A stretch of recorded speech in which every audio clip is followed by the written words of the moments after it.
Welcome back, everyone. Let us now proceed to the next panel discussion on risk management and cybersecurity. This panel discussion will start with the presentation of Mr. Nandkumar Saravade, Advisor on Security, Technology and Entrepreneurship and Governance. Good morning, everyone. Great to be here and kind of give the filler till the panel is able to take the stage. Now, I've been given this job of talking about cybersecurity in 10 minutes, and for which I'll use some of the slides. But I don't think any of us will want to know right from the basics. But I wanted to start with a story, because stories illustrate what can happen, and then what do we learn from stories. So this was a very busy slide, because I just took it from one of my other presentations. But this is based on a real-life story which happened in Mumbai. And this is a 3-year-old case, and the threat has gone up. Now, as we know, businesses see a lot of cyber attacks, cyber threats, and if you have to rank them as per the financial impact, business email compromise actually ranks as one of the most serious ones. And it's a very simple attack, as all attacks in hindsight appear to be, and the losses can be very large. These are all in public domain, so I'm not compromising any proprietary information which I might have come across. This came in papers, and there's an FIR filed in Mumbai police. But this is what happened. Small company subsidiary, global headquartered somewhere else, and the CEO of the company was successfully scammed by the scammers, who reached out to him with a lookalike mail ID and gained his confidence, followed up with audio calls and supporting acts, so to say, and eventually $18.6 million worth of funds were transferred to accounts in China and withdrawn immediately, China and Hong Kong. Now, this is 4 years ago, actually, not even 3 years ago. What we see today is actually even worse, but this was just an email impersonation. What is now happening, which a couple of months ago I came across on a WhatsApp group of people who deal with this day in, day out, is somebody in Mumbai, a person whose son was enrolled in a US university, getting a call at 2 o'clock in the night. Son is speaking. Call number is from US, son's number. And son says, I have to pay these fees to this university. This is the account number, and this is the last date. So the mother at 2 o'clock in the night does the transfer, and it's found that it was a spoofed call. Now, you can see the vulnerable elements of the infrastructure, right? Call spoofing, caller line identification, voice fabrication, which is the new one. With AI, we've seen all, deepfake videos of famous people saying unlikely things. But this is a real-life example in Mumbai, who somebody known to the person narrated. So it's something which is happening. And of course, in the US and all, we have seen other use cases, as the criminals call them. Somebody is gone on a hike. The person's family gets a call saying that he's kidnapped, ransom has to be paid. The person is not obviously contactable. And the calls, the voice, everything is gathered from open source information. People upload videos on YouTube, and the voice is available, and then it can be now fabricated very successfully. So these are a couple of very real life cases which have happened. And this happens for money. This can happen for other things also, as we know. If we can go to the next one.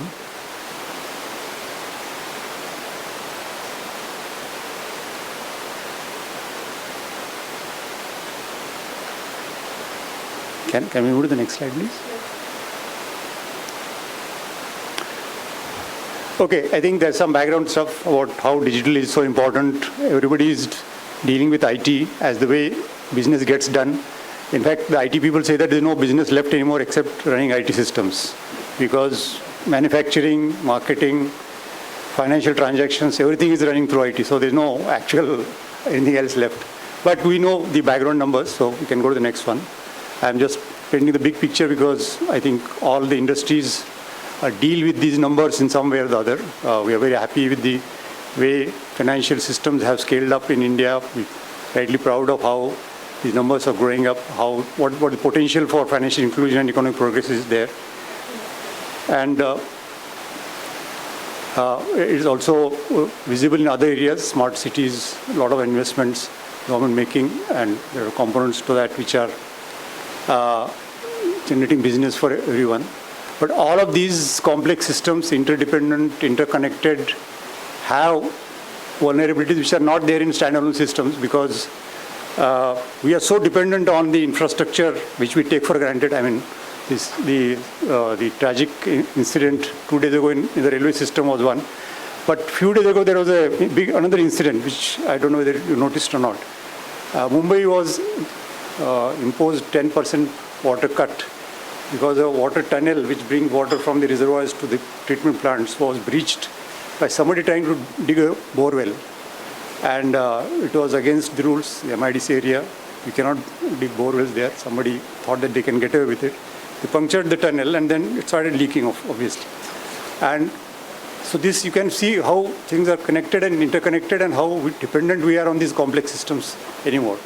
I mean, every day, this is why one of my points that I read the water levels in these months because this is a very critical piece of information and depending on monsoon and all, it can generate a lot of anxiety and things. Can you go to the next slide, please?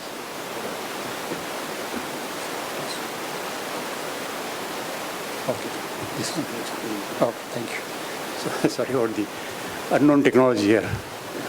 So the risk principle is very simple. Nicholas Carr is a professor in Harvard. He talks that once the advantage that everybody is deriving out of the technology is available to everyone, then the advantage goes away, right? Electricity was a big advantage during Industrial Revolution. It went away and then those who don't have electricity become at disadvantage. So there's a negative factor working. So now we are in a stage where IT is with everyone, everybody is innovating. But if it goes away for some reason, then we have issues. So obviously IT systems have certain mental models about how it is a remote way of working with each other. Assets are strewn globally. Computers have to authenticate humans, know them. How do they know them?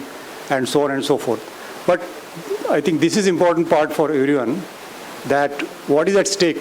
Confidentiality, integrity, and availability of information assets. This is what actually we are all concerned about. When you want to distill it down, this is what is at stake. And whether it is confidentiality of IP assets of a company, whether it is confidentiality of strategic plans of board, and so many boards don't use specialized software which is designed to contain the information. Sensitive documents are sent on mail, mails can be forwarded, downloaded, shared, put on USB, they can go anywhere, and so on and so forth. So confidentiality is one.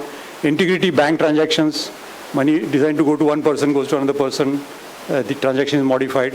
And availability, there is a cable cut and the National Stock Exchange is down for a couple of hours. I'm giving public domain examples, so don't take it personally if anybody from those organizations here. So these are the kind of factors which are there. But with Internet of Things, autonomous cars, the fourth factor is now also coming through, that is safety. And this is something which will keep us busy. And the security framework is very simple. Prevent as much as you can, detect quickly, and then respond in an efficient manner so that you are back to normalcy. Risk assessment, risk management, since the topic is about risk management of cyber risk. Again, very simple framework, assess the risk, find out what all risks are there, inventorize them, risk registers, instances, impact, probability and impact, right? So simple framework. And then try to avoid something which you cannot manage, try to mitigate what you will manage, transfer rest to insurance and stuff, and accept the rest of the risks. Again, something which is very useful framework for us. But cyber risk becomes a very interesting risk to deal in this framework because this is an adversarial risk. This is not a risk where you can measure and it will remain constant. There are people who are targeting you. They can be nation-state adversaries.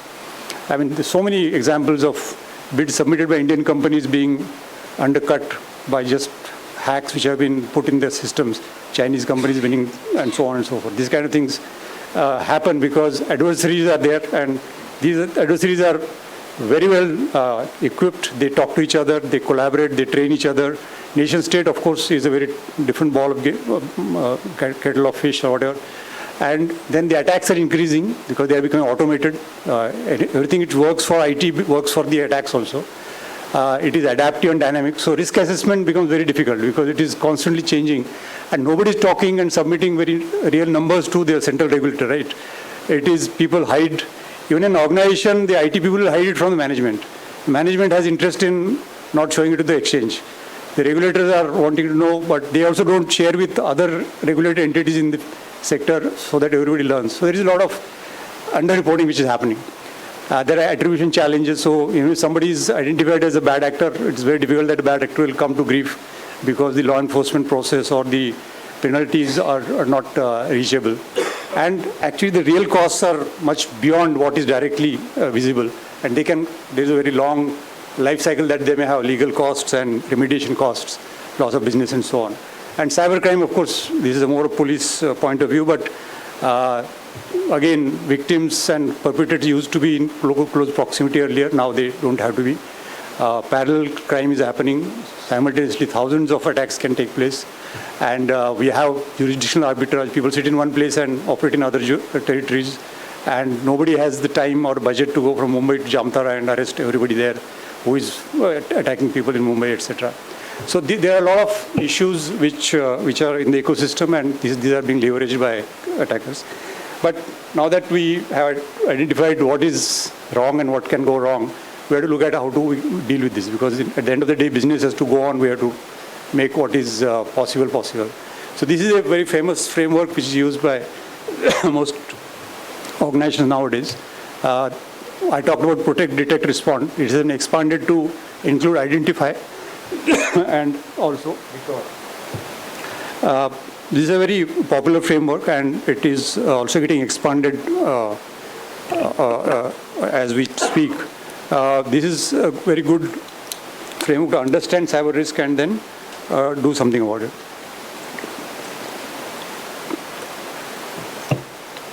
So to start with identify, so this is that famous art of war saying, right? If you know your enemy, you will win some battles. If you know yourself, you will win some battles.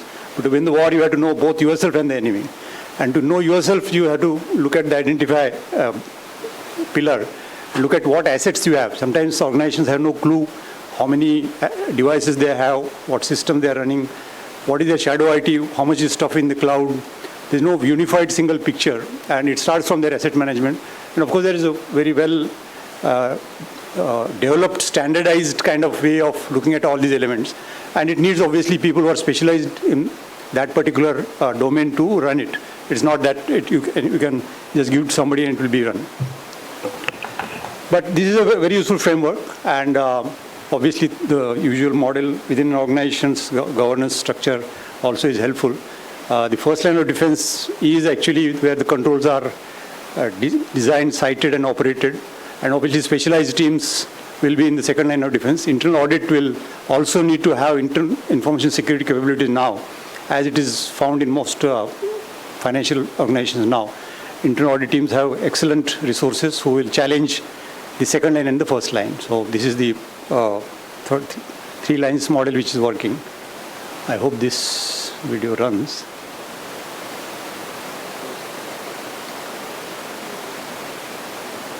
Okay.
So that's the risk assessment for us.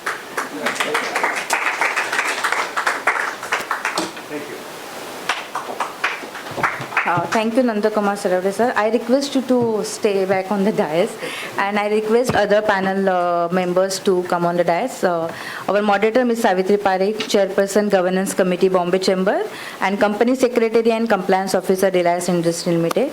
Mr. Ritesh Tiwari, Senior Vice President, Bombay Chamber, and CFO, Hindustan Unilever Limited and Unilever South Asia. Mr. Nandkumar Saravade, Advisor on Security, Technology, Entrepreneurship and Governance. Mr. Shekhar, Managing Director, Galaxy Surfactants.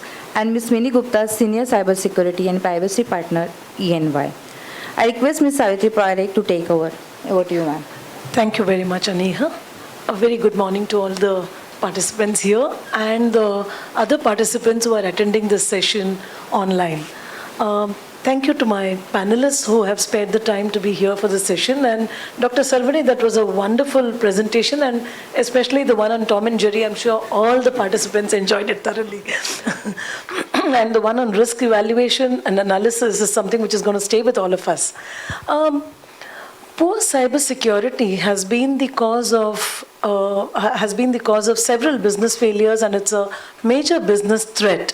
I would actually want all the panelists to address this question and give me your views on this. Let me start with Mr. Tiwari. Yeah, so no, thank you so much, and again, thanks for everybody to be part of the panel out here. No, to me, the central thought is it's an area, cybersecurity is nothing to be afraid of, because again, it goes back to analogy of a car. You can drive a car very well if you are confident that the brakes in the cars are working. I think it's no different, because as organizations today, we are all driving digital transformation. And we know that the amount of work we do in driving digital transformation, the risk of cybersecurity goes. But the moment, to I think Dr. Mashirka's point in the morning, you're able to build resilience around cybersecurity, then we can stop talking about only protection from cybersecurity. I think that's an extremely important central thought, because we want businesses to take risk, we want businesses to grow, and not being held back because there are risks which are emanating. Second thought in my mind is it's not something which has to be done by one or two people in the organization. Of course, tonality from the top is extremely crucial for us to get the right job done in the organization, but it is everybody's job. The framework that you presented, Nandkumar, is extremely critical. The first element, identify, is where usually we end up going wrong, because as we end up doing a lot of experimentation in the business, you don't realize the number of systems, processes are running which are genuinely organizations' blind spots today. So issue never happens in a large ERP that we end up running. Issue always emanates from a small subsystem which is somewhere there in the organization, which is a general blind eye which has got associated with it. And my last, but again, in my view, most important thought is, this is not a zero-sum game. I think there are some areas in my mind we have to collaborate much better as organizations together, because the problem is not that I need to compete and be better than somebody else in the area of cybersecurity. It's like ESG, the more industry, the more participants come together, share incidences, share knowledge, I think we can do better job as industry. So those are a few opening thoughts from my side. Sure. Thank you very much. Mini? I think very well said. You've kind of covered everything probably. And also Mr. Saravade covered in entire pillars in his presentation. But like he said, it's not something that you really need to be worrying about, but you definitely need to be alert about it. The other key element when it comes to cybersecurity is being dynamic and being agile, right? We can do everything, but if we are not dynamic enough, if we're not looking at it more consistently and more frequently, this could still be an exercise while everything's done. We're sitting pretty with the brakes working, but the brakes are not being oiled. So we also need to ensure that that's happening. The next thing is, like he mentioned, that it's multifaceted. But it's not just about technology, right? The people element, if you look at what Mr. Saravade also talked about, the people element is extremely critical. And more often than not, we miss out on those. If you see some of the latest breaches that have happened, most of them emanated because someone fell prey. So while we put in a lot of effort in our investments in technology, what is it that we're doing, that we identify those weak links, and we're also prepared from that end is extremely important. And of course, we need to evolve as businesses. What we put in cannot be the end of it. It has to be evolving as businesses are evolving, as technologies are evolving. So should our cybersecurity evolve with time. So those were some of the key thoughts. Thank you very much, Dr. Saravade. Probably I said what I wanted to say, but from today's theme point of view, we're looking at the boards and then from there onwards. I remember I worked with RBI for 5 years on the IT support to RBI, building a company for them. And the way RBI went about this was very important. They have long said that there has to be one IT specialist in the board, each board, because IT is so critical now to boards functioning. So that one element of expertise has to be there. And then IT alone is not enough for cybersecurity understanding, because IT is mostly from point of view of innovation, operations, capacity. But cybersecurity actually is this orthogonal understanding. So RBI then said that all bank boards will undergo cybersecurity training. There's a 2-day program run by IDRBT in Hyderabad, where there is assessment at the end of the 2-day program. So I think that is the criticality and the seriousness which I think other sectors which are not so regulated will also have to look at voluntarily, because it is important. Ransomware, we hear of stories regularly about companies getting hit. So voluntary understanding at the governance layer is the beginning, but then it goes into investments, it goes into building an internal organization for cybersecurity, and then measuring and tweaking, fine-tuning the investments and the operations. That is the way it will have to proceed. That's what I thought I would mention. Thank you. Yeah. See, all of us, both individually as well as members of an organization, are embracing the digital way of working either through our own desire and orientation or through compulsion. Okay. And the number of interfacing that we do with the external digital infrastructure can happen maybe even 100 times a day, whether through social networking or transactions that you do, the bills that you pay, etc., etc. So the number of digital interfacing is huge for us as individuals and multiplied so many fold as far as the organization is concerned. Now, obviously, when this happens, when this is the case, the cyber, crimes or cyber criminals lurking around the corner have also increased manifold. So we need to be very, very firstly become aware and sensitive. And how do we ensure that we follow certain simple disciplines to maybe protect ourselves and keep ourselves continuously trained and updated?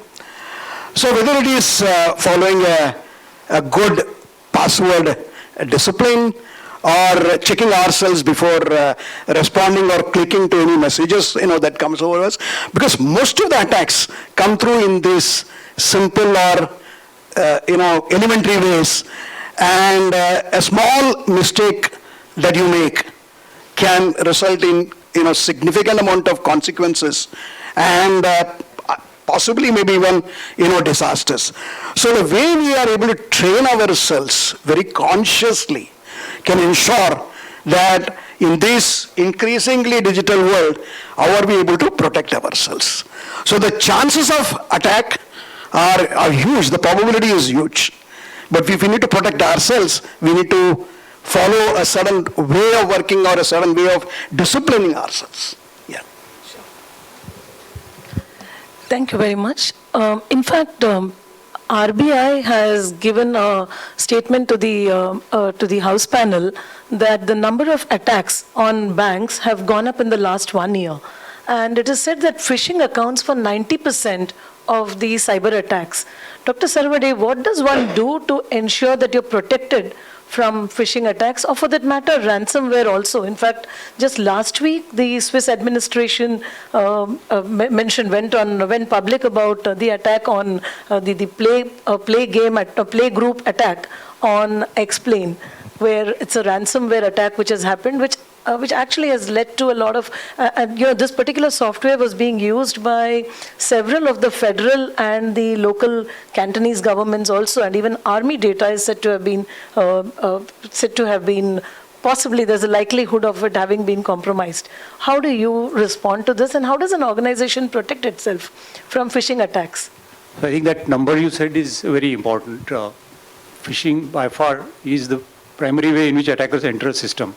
Because they send email, somebody falls prey to that email, and then the malware enters the system. And then it can traverse laterally, it can escalate privileges and so on. So there's a whole framework around how malwares propagate through a system. Now, if we are looking at the entry point, firstly, getting away from good IT systems themselves, running good mail filtering, spam filtering, mail gateways, that is primary. But even then, people voluntarily clicking on links is going to be a problem. So many organizations, of course, now have a phishing simulation exercise going on regularly, where they themselves send mails to their employees and see how many people are falling prey, and then train those employees further. Now, this works to some extent, but I have not seen an organization which says, okay, we reached 0% ever. Because the triggers which make people curious are endless, and they are always very contextual. So if it is a railway accident today, you will see a mail coming saying something to do with that. So that is the problem. There is no single point solution, of course, but doing phishing simulations, training people is a very good beginning. And in fact, there are vendors who will do spear phishing also. For example, in many organizations, every organization has higher value targets. For example, the CEOs, CFOs, and everybody is a high value target. They can be sent customized mails which are very specific to their profile. So it will not come dear customer or dear so-and-so. It will come with dear so-and-so name put there. And then they would have figured out what the person is interested in looking at LinkedIn and so on. And then we'll put something which is very of great interest, and there will be a link or there will be some attachment. So it's a cat and mouse game, but one has to keep running. Would you like to add something, Mini? Sure. So in our experience, what we've seen, some very simple things. When it's a phishing link, it emerges from a phishing domain, for example. Right? Now it's a look-alike kind of a domain or sounding alike kind of a domain. You'll be surprised if you go online and you try to just look up domains for buying from registration companies. You will see a lot of your organization sounding similar domains are available for sale. Available for 1,000, 1,500, 2,000 rupees, right? And typically organizations miss out that point. They're not an active site yet. It's a domain that's available for sale, right? Which is what a hacker misuses. So if it's a company with exactly the same, but instead of .com, it says .org or .co.in, you miss it out. So step one, how do you identify such and probably either procure, or if it's too expensive, maybe monitor, right? That's step one. Step two, of course, like Mr. Saravade said, you have to have the gateway strong enough such that if something is coming from something that's sounding like your organization, but it's not yours, and you can put in those filters, then how do we block it or at least quarantine or sandbox it, right? So it cannot happen for any and every, but at least some of the obvious ones which kind of impersonate as your own organization, you can do that. Thirdly is, of course, you can put in rules to say if it's bulk emails, right? And you will see that, and what is your threshold for bulk? In some organizations, they set it as 200, 500, whatever. But even if 50 emails coming from an impersonating domain targeted at employees, they're good enough. And it could be just 50 every day, it could be 50 every week, which might go unnoticed. So having those strong rules also becomes important. And yes, in spite of everything, if something still passes through, that's where awareness comes into play. Where if someone's clicking, then how do you do that? You do have banners, of course, which says it's outside domain. But still, how does an employee kind of act or react and then immediately inform is extremely important. We had cases where they identified, they didn't do anything about it, but they didn't report it either. So somebody else falls prey. So it's also a collaborative effort where, when in doubt, might as well just take caution rather than sit on it. So smaller things, very simple things, but somehow we miss out to kind of take care of it. Sure, thank you. Let me share a personal example. When I say personal, not which happened to me, but to my organization.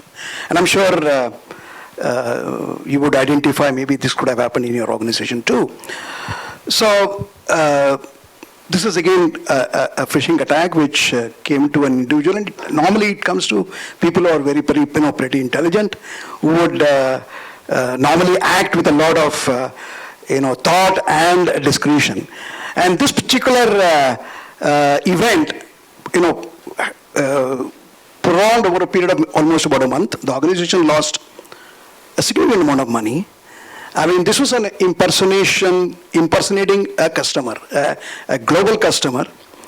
And the recipients were two sales members, one senior and one junior. And they responded, I mean, not once did they think in fit enough to even phone up the customer and maybe confirm whether it is so from the same organization.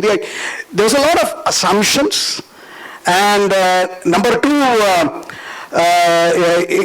it was felt that one should keep it to oneself till the whole opportunity fructifies. So many times it is one of, rather than share something with others and then go for a counter check. This doesn't get done, and then you really start waking up only after you have been duped. Okay. Now, all of us receive, a number of emails. Let us say we receive about 100 or 200 emails a day, and we respond. But you would know that almost 80 to 90% of those emails will be from within the organization. And that's what we did, a simple thing in our organization where we said, you are able to identify an email whether it is from within the organization or from outside the organization. And the simple aspect of, when you get an impersonation email, why don't you even click on the sender's name and see from where it is coming from, whether it is coming from the domain known to you or unknown to you. And that's how you identify whether it is, from a person known to you or because we as data science organization are the targets of impersonation. I have been impersonated at least something like 100 times, okay, to various parts of the organization. And I say only a simple thing, they immediately of course respond. I said, why don't you first click on, when it comes from me, why don't you click on that particular name and see whether it has come from me or somewhere else? Okay, now this takes a whole lot of training. I mean, people take quite a bit of time to what is called fully, internalize and imbibe something. Okay, training programs are done, repetitions are done, reiterations are done, but for it to register, possibly it may take 10, 15 or even 20 times. And here the IT department has a very, tireless job to do and continue doing it.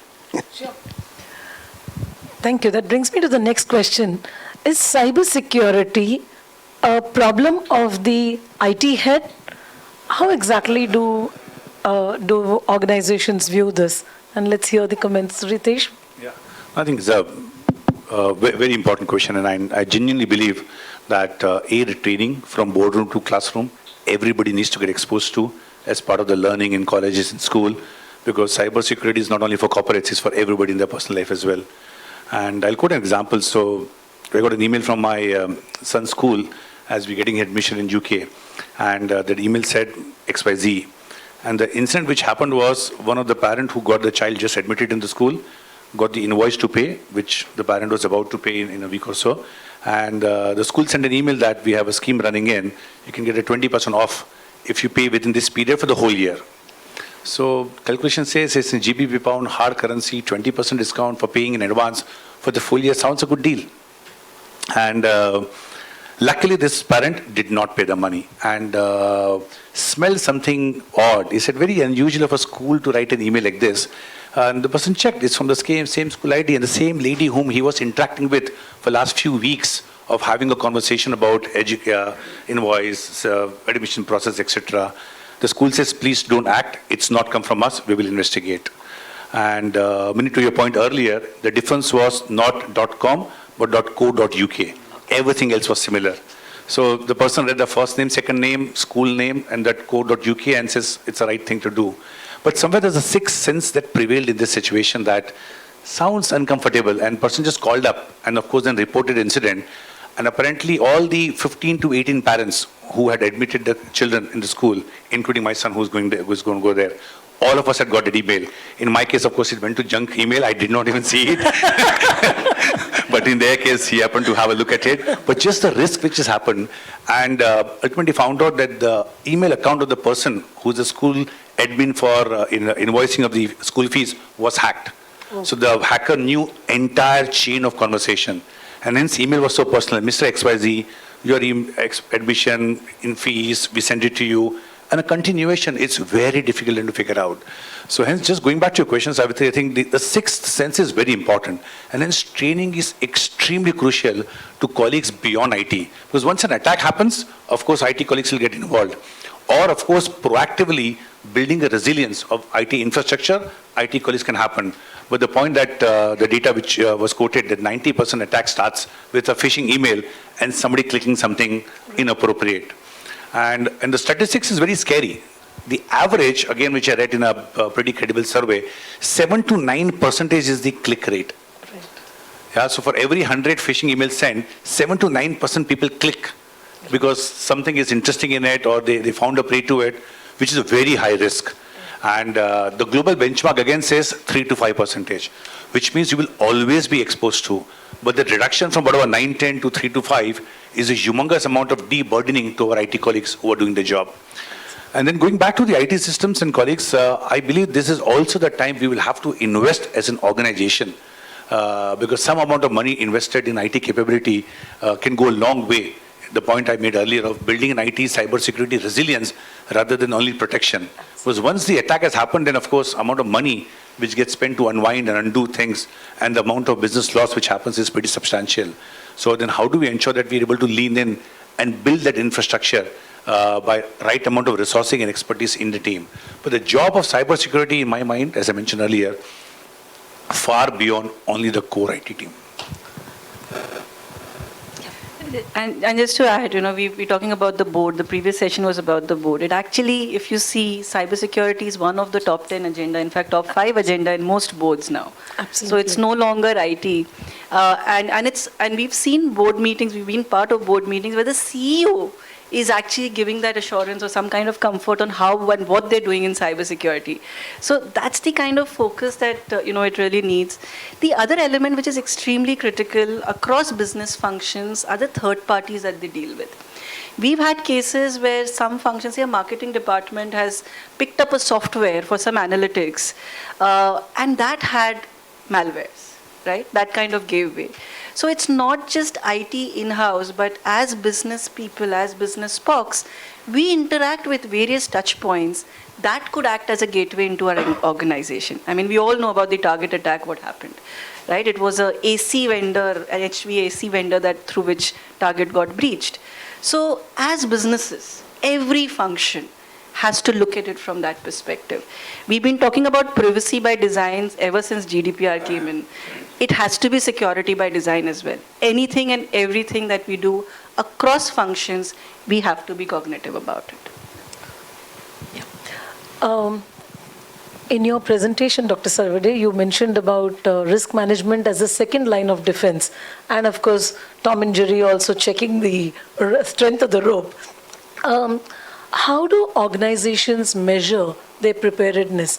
In any event, as was also mentioned, even at the board level, this gets discussed. And in particular, in case of listed companies, the Risk Management Committee necessarily discusses this at least once a year. So what are the basic points that you think should also be taken into account apart from the standard ones, which one would always look at? I think the point of measuring preparedness is an important one because obviously the financial resources are limited and they have to be spent so that weak areas are plugged. So if you look at the presentations which are made to boards and risk committees, you will see a lot of statistics on vulnerabilities detected because all organizations are continuously scanning their networks and infrastructure and applications to see what kind of gaps are being detected. And then there is a certain timeline to fix those gaps, because sometimes there are third-party dependencies. There is a vendor who has given the software. Vendor will take time to fix and so on. Till that time, there have to be compensatory controls and so on. So it cannot be distilled to a number, so to say, but generally there will be dashboards coming from IT infrastructure, application security, and so on. Now there is a new discipline called cyber risk quantification, which is coming about. So there are about 45, 50 cybersecurity solutions which are deployed by many large organizations. And these solutions actually generate a lot of rich logs, which if can be put in a proper model, will give a number which we can then track. So those are now evolving technologies, and those are very useful. But till that time, we'll have to continuously look at various information sources, internal. Sometimes there are red teams coming from outside which will find gaps which are not found by internal people. So there are many ways in which this polling will have to be done, and understanding of maturity will have to be arrived at. Talking of numbers, budget for cybersecurity risks poses a very, very important question. And I'm sure as the CFO, you would have turned on few of these proposals to buy some of the software. So how do you look at budgets? And also, if you can also give your views on cybersecurity insurance. I think coming to budgets, I genuinely believe that all CFOs of today have a big job to do to justify business case for digital transformation and equally a justify business case for ESG. So investments will have to go into digital transformation. And the point I made earlier that you can't just say we need to build this capability, but how we'll also protect and resilient capabilities of cybersecurity going forward. So one has to ensure that for every IT investment made, are we also making right amount of budget for securing and future-proofing the environment which is getting created. So in my mind, that goes without saying. Second thought is that many of these items today, justifying a business case becomes difficult because we look at today revenue and today expenditure. And look, do we have an ROI? But so many of these items will have to have a multi-year investments and multi-year payback. And hence, are we writing business case across time horizons? That, in my mind, becomes extremely critical.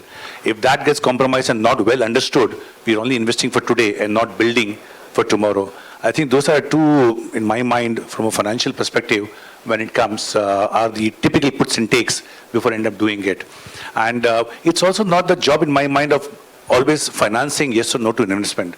It's a very important business decision.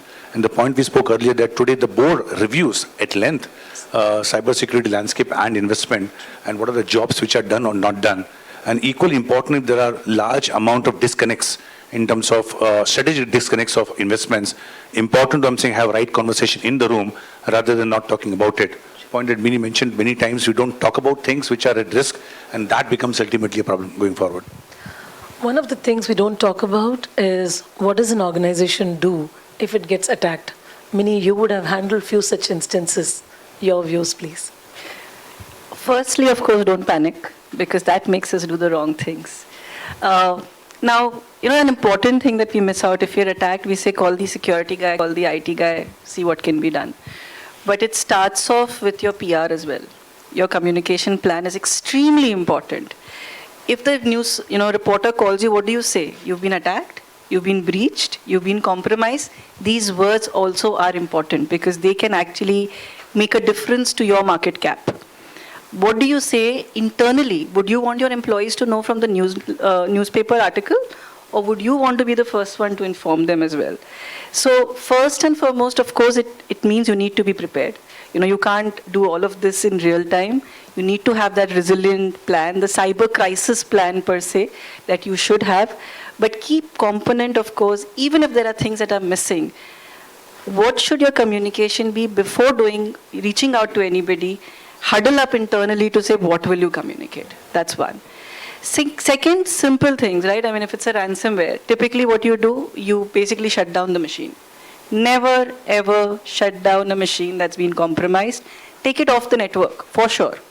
But do not shut it down because that you're breaking off all the evidences. And that's a common mistake that individuals do or organizations do. Third, of course, is about saying how resilient are you? So if it's a ransomware then, do you have your backups in place? Because the other question that companies ask is, do we negotiate? Do we pay up? What do we do, right?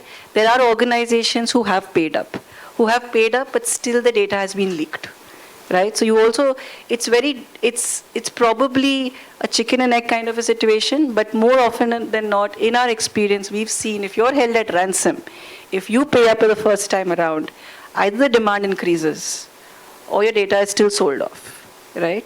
So hence, being actually better prepared is a lot better, because then if you have backup systems in place, then you know that you don't really have to worry, you just have to recover.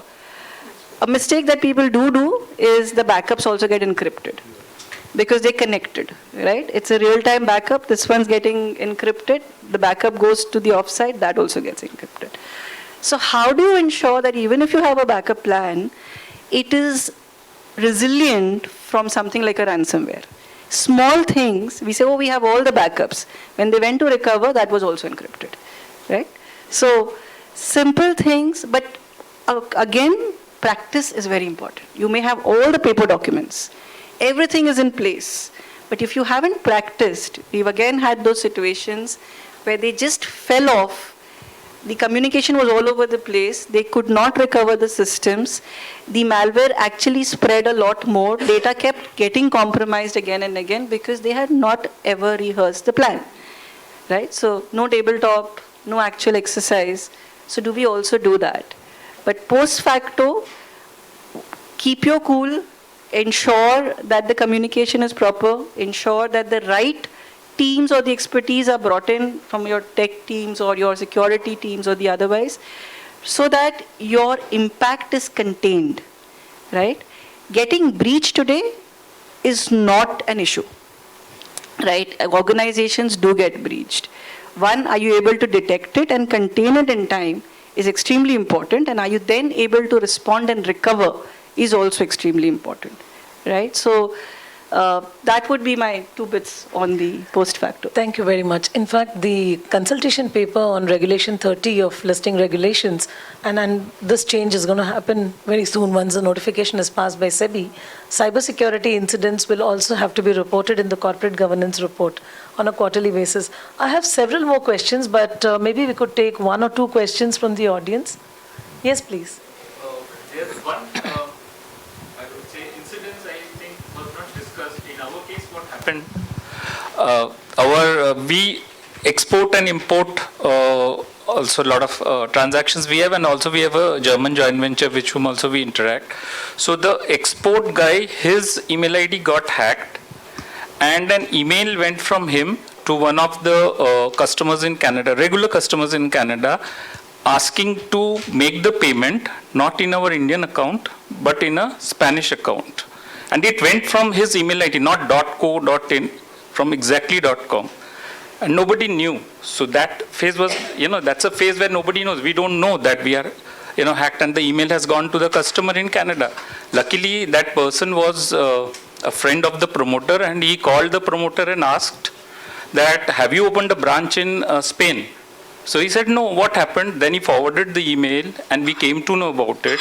And then what we did, that we asked one ethical hacker to do a total review of all our IT infrastructure. One person whom I met in the BCCI only in one of the programs. And he, basically what he said, he has put an umbrella on the emails which can come. So we implemented what he had said, and after that, such incidences have not happened. That's really nice. Thank you very much. Yeah, just one more question. Thank you for sharing the experience. It definitely is useful. Yeah. Yeah, my question is with to Mr. Saravade. Sir, you mentioned about the voice fabrications. Now people at present not implemented, but they talk about the voice banking. So I wanted to know if there is a voice fabrication so easily, then how the voice banking is possible. That can be done with duplicating the voice. And another question is that you also mentioned the railway accident. So do you think that the present accident happened because of some hacking in the interlock software that may be there. So on the voice banking, voice authentication was floated as a way to authenticate a customer remotely because it was said that everybody's voice is unique, and once you store the signature, then you can compare it with what the customer is saying and then authenticate the customer. This is actually somebody tested for Lloyds Bank in UK, and they found that the new technologies for fabricating voice are so good that they will beat the bank's process currently. So this is this is a demonstrated attack, and it is something all banks probably will have to take into account. Also, one of the things keep in mind is there is a multi-factor authentication requirement nowadays in banks. So no one factor will work, only voice will not work. You need to have something else also, password, PIN, or other ways of authenticating. So that's a ongoing technology upgradation which is happening. There is actually a new phase called passwordless authentication is coming about, which doesn't require to remember any password also. So that's on the protection side. On the accident, I don't really know much about how the signaling system works and whether it is accessible from remote locations. So we'll have to just wait and see what turns up in the analysis. Thank you very much. Bharat has been looking at me. I'm going to stop. While there are several other questions, and also as to whether the small businesses are foolproof because they are small, are issues which I think we'll have to wait for another seminar to handle them. Digital resilience is imperative to business success, and it's one of the most important questions which all boards are discussing today. And we've had an excellent panel here with two persons representing industry and two subject specialists offering their views and their experience. One of them has also been a law enforcer, so you know where the major experience also comes from. Thank you very much to all of you. It was indeed an excellent session and has several takeaways for all of us. Thank you very much.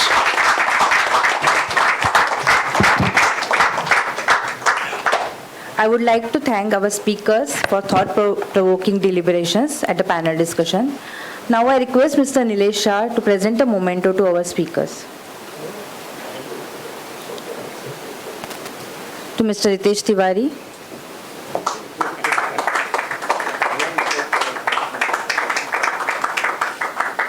To Ms. Mini Gupta.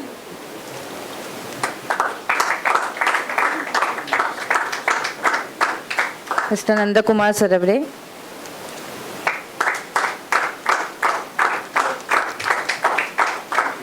Mr. U. Shekhar.